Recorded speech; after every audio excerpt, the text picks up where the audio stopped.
In today's episode, we have Astha Sharma. Astha Sharma is from SWA Mental Health Services.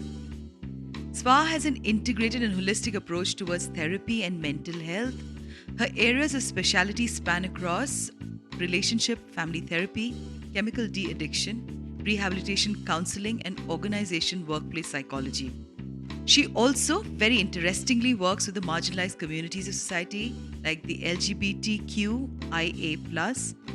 people with disabilities. She also helps survivors of human trafficking, bonded labor, child labor, as well as their caregivers in the process of rehabilitation. She firmly believes that quality mental health services should be accessible to all, regardless of the gender identity, sexual orientation, or socioeconomic background.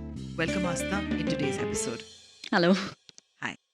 So tell me the beginning of how you decided to get into this whole space. So psychology is something that I was introduced to at a very young age, thanks to internet, more or less. It was the age of 13. I remember when I understood the concept of studying human behavior and the functioning of the brain. Something that really fascinated me and something I decided to pursue further as I grew old. I think it was 16 when I first saw a government shelter home right here in Bangalore. And I was supposed to take a simple case study as a part of my curriculum in 11th standard, CBSE psychology, very basic things. As I was taking the case interview, the history intake is what we call it, the case history intake. I realized that the girl that I was talking to, just 1 year older to me, she was brought in as a runaway child. She was actually a girl who had bipolar, and no one was able to identify. She had bipolar disorder 1. When I realized that during the case history intake process, I made sure that she was not only reunited with her family who were in Tamil Nadu, I ensured that she was provided free counseling services. What kind of an economic background did she come from? Well, she came from a very lower middle class kind of a socioeconomic background with a family of about 5 people, I believe. She had two brothers, then it was her And you and were her only 16 parents. at that time. I was 16 at that time, yes. And she was about 17. So you're allowed to practice, this sort of work at the age of 16? No, No? no, no, no. As I was saying, it was a part of my curriculum where all I had to do was do the It case was part history of your intake. course. Yes, all I Okay. had to do was do the case history intake where we interview a client, a potential client, and understand what their concerns are. But because we had already studied some amount of psychology the past 1 year, I understood that a lot of what she is talking about sounded like bipolar disorder 1. I decided that okay, this is something that needs to be checked out at least by a professional, and I put her in touch with counseling services where she received professional therapy as well as pharmacological intervention. She received medication free of cost, and she was able to continue that for about a year. I was in touch with her for that duration. So it's very interesting, Asta, that you mentioned to me, I come from a different generation. Hmm. During our times, I don't think we even knew the words called bipolar. We did not Hmm. know the words. We did not know these words. Hmm. And I was just reading about this that I just feel sometimes that, do you agree with me on this, that we are dealing with a very fragile generation of youngsters emotionally? Because somewhere, when I look back at my own experiences, I think, yes, they did torment me when I was made to sit after class because I was very bad with mathematics, and Hmm. it made me feel lesser about myself. And only now that I realize it does not play such a huge role in my life, but it did lessen me as a person. Hmm. But it also made me very strong as a human being. Hmm. And because, the rise of teen suicide because of their college grades and the pressure that they have, do you feel that today's youngsters are very fragile emotionally? Honestly, no. I really would have to disagree with you on that, Mawa. Simply because I feel like the generation today is a lot more aware than weak. For sure, they are Yeah. aware, yeah. To identify that I'm dealing with something that needs to be addressed and to fight for that right, that yes, I need a mental health professional to take a look at me and speak to their parents openly about something that is so stigmatized and tabooed in our society. I do not call that a weakness. But even after repeated efforts, when their voice is not heard, when they are not taken care of by the people who are supposed to take care of them, the parents, right? People do take extreme steps. And today you might be hearing about this a lot more than before simply because social media is around. So I cannot give you the exact numbers for how many teenagers committed suicide about 30 years ago, 40 years ago. But I'm sure it wasn't much different from what it is today. It's just that you get to hear about it a lot more today because of social media, because of how connected people are, and because media in general takes notice of these cases today. I mean, this boils down really to the whole concept of the family structure. Hmm. And it boils down to conditioning, it boils down to feminism, it boils down to patriarchy, it boils down to so many aspects that, even if you and me were to sit down today and spend from morning to night, we won't be able to cover these subjects. Yeah. Definitely. Yeah. But when you say that children go through, I mean, do you also talk to the parents? Because I think that's where love hota hai, usko kehte hain, neev, foundation. The Correct. foundation begins for a child at home, where if you're not encouraged, of course, I mean, I come from a generation where I was always discouraged, and it was not this that my parents were bad parents. They were very involved in my growing up, but I do believe it did make me less fragile. Hmm. And it's so amazing to know that maybe if some things that I knew when I was 16, I would have handled my relationships better. Yes, Yeah. exactly. Hmm. And I would have not had, because, so many of these things also result in physical issues with illnesses. Yes, they do. So, how do you talk to the caregivers? Because I would believe that, I mean, so many of my friends, even now, they go through so much of psychological issues in their marriages, but they don't want to talk about it because there's such a stigma. How do Mhm. you bridge that gap? So, a majority of my work is done with clients who are willing to come into therapy, right? Only in the rehab setting is where there is mandated therapy for the people who are availing de addiction services. But besides that, all of my clients who come to me come out of their own volition. Very few of them, for that matter, are underaged, like under 18, right? Simply because money is a matter, and unless and until they have enough pocket money which they can put together and come speak to me on their own terms. You uh, telling me actually people put their pocket money together and come to you? of Oh course, my of God, please course. repeat that again. They actually use their pocket money to come and do counseling Yes, with you without the because parents that's, supporting them. yes, they are Amazing. constantly, Kudos to that. they're constantly fighting their own family. They're constantly trying to maintain their identity. They're constantly trying to fit into a world that is constantly discouraging them. And they identify today that they need help. I have children as young as 16, 17 who are coming to me by saving up their pocket money, right? Amazing. And because I offer confidentiality for most of my clients, for all of my clients, in fact, the exception would be when the child is brought to me by parents. There, I need to keep the parents in loop of what is going on in the sessions. I have seen clients as young as 5, 6 years of age. I have seen clients as old as 67 years of age. It really doesn't matter. People today are able to identify that there is a need.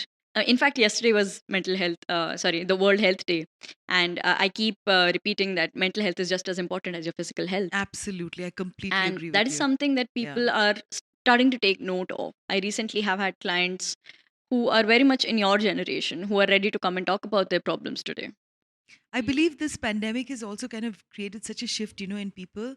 And it's it's really crazy because of the number of people and the relationships that are broken up. Hmm. And so many people have just started, because I think it also, you realize that you were by yourself and how fragile you are on this planet. People feel isolated in this Yeah, pandemic. they Yes, felt very isolated. yes. So, do you feel that there was a bigger surge during this time for divorce cases and separation? Not really. So far in my entire practice, honestly, I've seen just one case of divorce, and that is something that they had been trying to come to terms with for the past 3 years. So I would say Okay. the pandemic had nothing to do with it. But I definitely have seen enough young couples go their separate ways because of the pandemic, because they were not able to fulfill each other's needs during the pandemic because of a long distance. All of these long distances that I have seen people go their separate ways is largely because they had their own reservations with families where they couldn't speak to their partner openly because they're in a lockdown with their families 24/7. They don't have the space to interact with their partners the way they would like I to. I believe also domestic violence was really up during this phase? So I wouldn't say domestic violence increased. It's just that the victims did not have a place to go, right? Domestic violence is something that has been going on for generations, unfortunately. And it's just that people have always had a place to go. Today, my husband is abusing me. I can go to my mother's house. I can at least go out for those 8 hours where I'm holding a job. But 24/7, when I have to be in that house, it takes a toll. Oh, for sure it does. I'm sure it does. Yeah. Absolutely. So you are right. It's just that, it seems like domestic violence has increased because the duration a victim is spending with the abuser has increased. Yes, because Yes. of this pandemic. Yes. So tell us Because, some of the interesting, insights that you can share with the listeners as to what is it that they, because, we very loosely use these terms. Oh, I'm depressed. Oh, this yeah. person is depressed. Yep. And depression is actually something that really requires intervention, medical Right. intervention. And we use the word quite loosely. I use it so often, feeling, oh my God, I'm feeling so low. I think I'm really depressed. Mhm. So please, for our listeners, explain what is depression really all about. Well, depression is a mental health condition, and the clinical term is major depressive disorder, right? Okay. So, depression is something people use very lightly.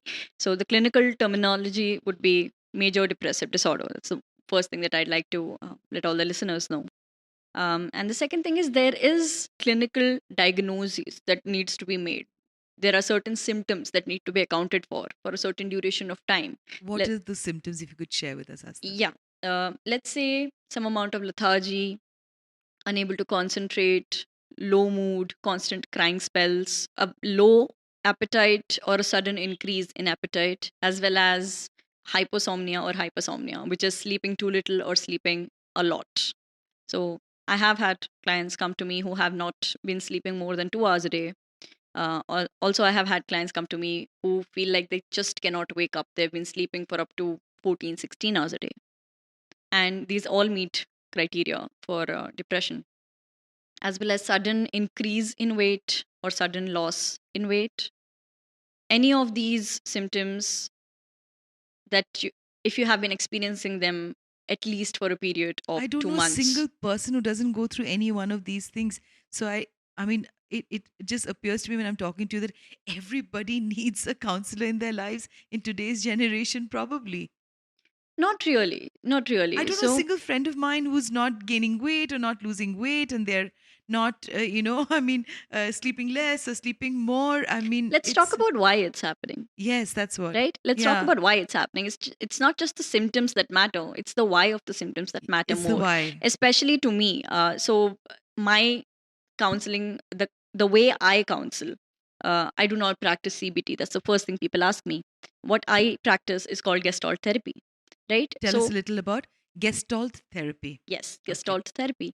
A lot of the work that I do revolves around the present, right? A lot of people are constantly stuck in their past, thinking about the past or worrying about the future. But what is happening in the present moment? If that is something we're not able to address, then we are not really living our lives. The main principle of gestalt, if I had to put it in 3 words, would be here and now. What is happening right here? What is happening The right now present. in the present moment? So, to focus on that is something I work on with my clients. The problems of your past, the worries of your future, they are affecting your present, right? And if you're constantly thinking about the past, if you're constantly worrying about the future, you're still not living the present. You're either living in the past, you're either living in the future. And that is why your present is getting affected. It's okay to learn from the past, it's okay to plan for your future, but apply those things to your present to make the most of the moment you have today. So that is sort of where I lean in my therapy.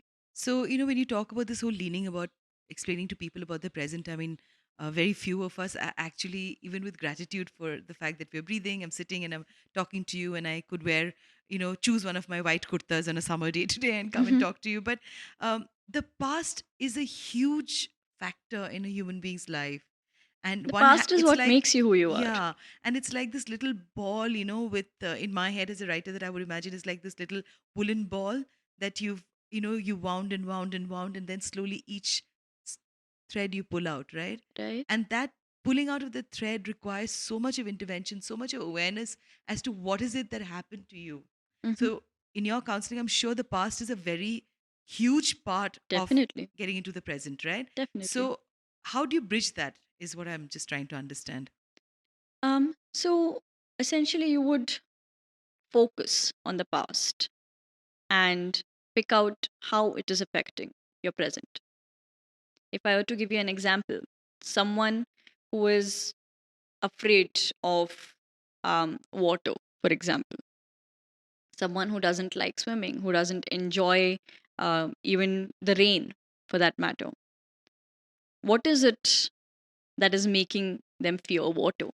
We're going to sit and we're going to talk about it. It is affecting your present. You're not able to enjoy the present moment.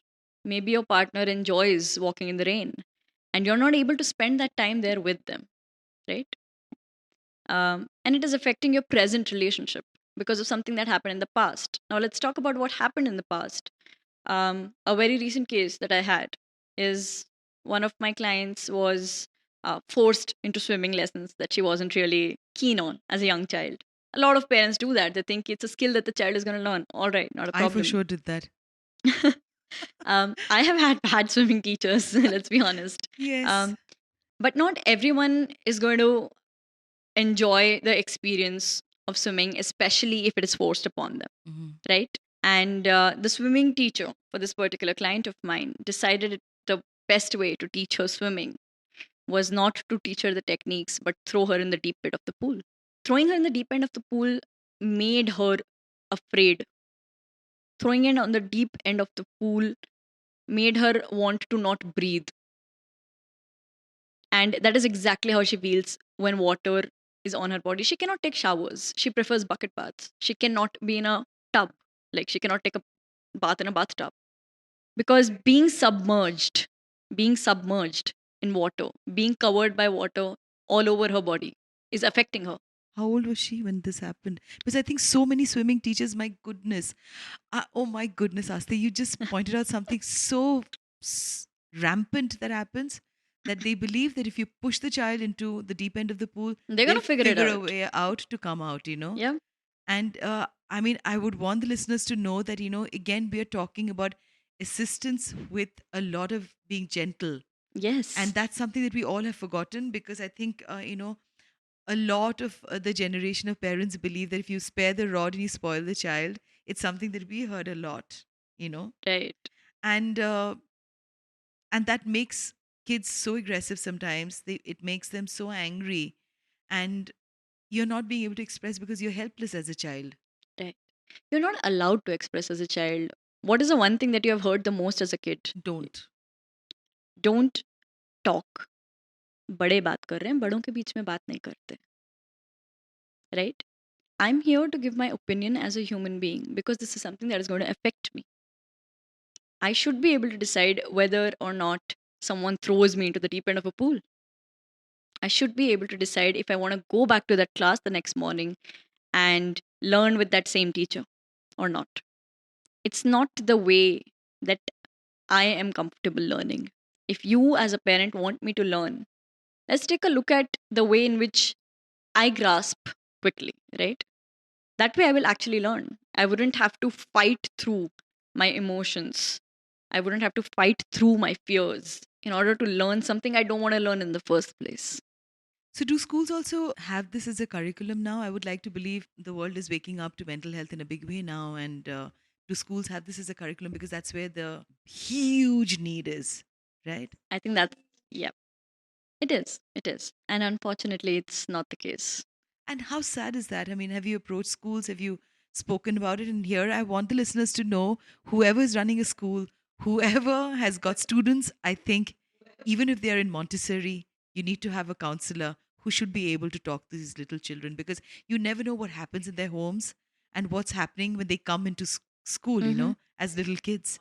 And sometimes they can have Right. a parent Right. who has a bad relationship, and the only one who faces the brunt of this whole thing is that little baby.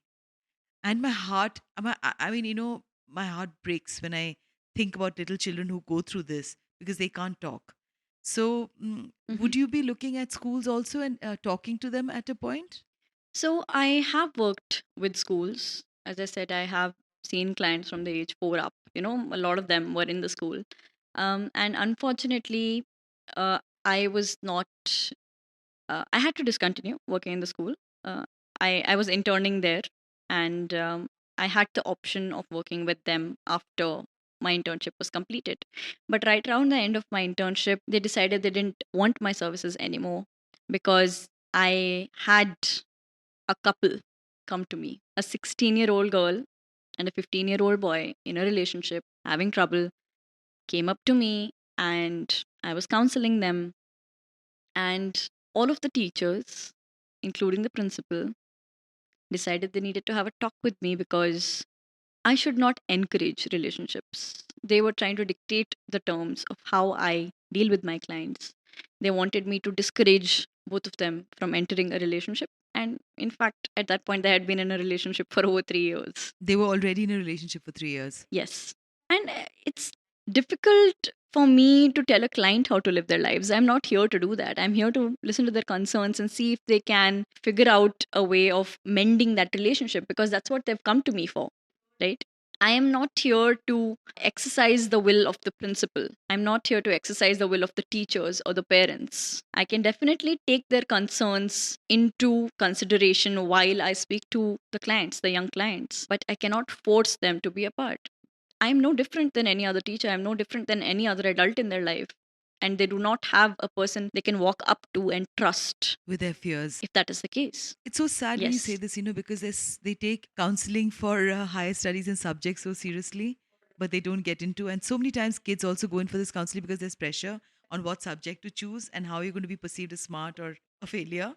And they do not have this work that you do as one of the most important facets of a child See, growing up. we are constantly teaching children about how to do math, how to do science, how does physics work, how does chemistry work, how does your body work. But it's also important, it's imperative in fact, to let them know that emotions are a part of your body, emotions are a part of who you are, and you need to understand how they work, you need to understand how behavior works. I do meet a lot, Asta. I do meet a lot of men um, who feel it's not masculine to show emotions. And do you agree that they can't express? That's patriarchy for you, that's toxic masculinity for you. I feel that a lot of the male clients who have come to me, they want to express, they're not allowed to express. They are forced to repress their emotions, they are forced to not express. And that is the reason why a lot of them have that emotional turmoil within them. A number of my male clients that have come to me simply because they just want to talk and express how they felt. They don't necessarily need an intervention from my side. They just want to be able to express in a safe space. Why can't we give them that space outside of a 1 hour therapy session? So it's very interesting when you say this that, I think for women, we are very fortunate because we have our sisterhood. I do write on gender and I have my best friends, from school and from college and friends who I've made in my adult life. And if I'm going through emotional Mhm. crisis or I'm going through a period cramp or I'm going through a, a bloating feeling or I'm not feeling nice about myself, I can talk to my girlfriends. And they would turn around and say, hey, you know what? Maybe you can have some jeera pani. Maybe you can just do this. Maybe you can do that. You're close friends. But for men, when they meet, they only talk about how much they're successful, what work they've done, what perfect families they have, what beautiful girlfriends they have, or what their children are doing, or how monetarily successful they are. And I don't think men allow one Right. another also to open up because it's a sign of weakness. And that I think also, because you're in this kind of work, and that should also be a huge radical change going forward. I mean, it is changing.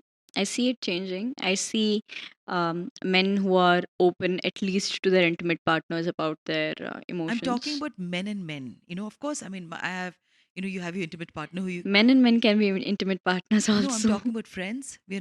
I'm not talking about the right? LGBTQ plus I'm just talking about Right. straight men who cannot express. And when they go with their so called best friend, they will catch a beer and they will talk about their work, but they will not talk about at one point how insecure they might have felt somewhere. Very few talk. And, that's something that I feel should come to an end, because that will bring so much of change in relationships also, because the other friend is going to give the It does. perspective. I'm not sure if you or any of your listeners, for that matter, have come across this term daddy issues, right? Don't tell me about daddy issues. Yes, I've seen a small page on Instagram that says daddy issues, and it's a very naughty page, and I love following that because it has these women who really decry patriarchy. Hmm. Yeah. So tell me Well, about daddy issues. I mean, the daddy issues, the term, how it came about was a lot of people we have seen, at least I personally have seen in therapy, seem to have some sort of um, a relationship conflict with father figures, right? My father is emotionally absent. He neglects me, abuses my mother, right? I am seeing that as a person growing up. And eventually, that's what I expect my partner to do to me. I, that is as a woman. And as a boy, when you see that, you believe that this is how you are expected to behave. A lot of what children are learning in their families. And parenting somehow, in most cases today, is limited to women.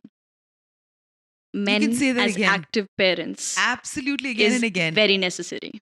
Yeah. I really encourage any father to I be a little more than a completely was father, responsible for my be child. a So, yeah. daddy. Just spoil your child, spend time with them, Mm. interact with them, and be mindful of the manner in which you interact with their mother or interact with the other parent, right? Because children learn, children see, children observe. You might never have lifted a hand on your child, but when you lift a hand on their mother, they see that, they feel that, and they're going to hate you for the rest of their lives for abusing the one person that loved them the most. That's what daddy issues are. In fact, a lot of my therapist friends and us, we constantly joke about how half of the therapists have become therapists because they have daddy issues or mommy issues, right? And we all believe very firmly that the world would be a much better place if fathers availed therapy. Thank you, Asta, for being on this show. I'm hoping that we have many more fathers who come in for therapy. Hear that again. Fathers who need therapy, and they need to come in for therapy. Thank you so much. Thank you. And Thank you for having me. yes, thank you. And where can we find you if we were to get in touch with you? Right. So we have a website. It's called SVAMHS, SVAMHS.in. Okay. You can also get in touch with me on Instagram and Facebook. It has all the other contact details, including Facebook. Tell us your Instagram handle. Yeah, it's at SWA Mental Health. So it's SVAMENTALHEALTH. And you'll find me as SWA Mental Health both on Facebook as well as Instagram. Thank you. Congratulations on this amazing work that you do. Please continue. Thank Bring you so in much. many, many more people. Thank you so I look forward to seeing your work and a better society ahead. I hope so. Thank you. Thank you Loads so of love. much.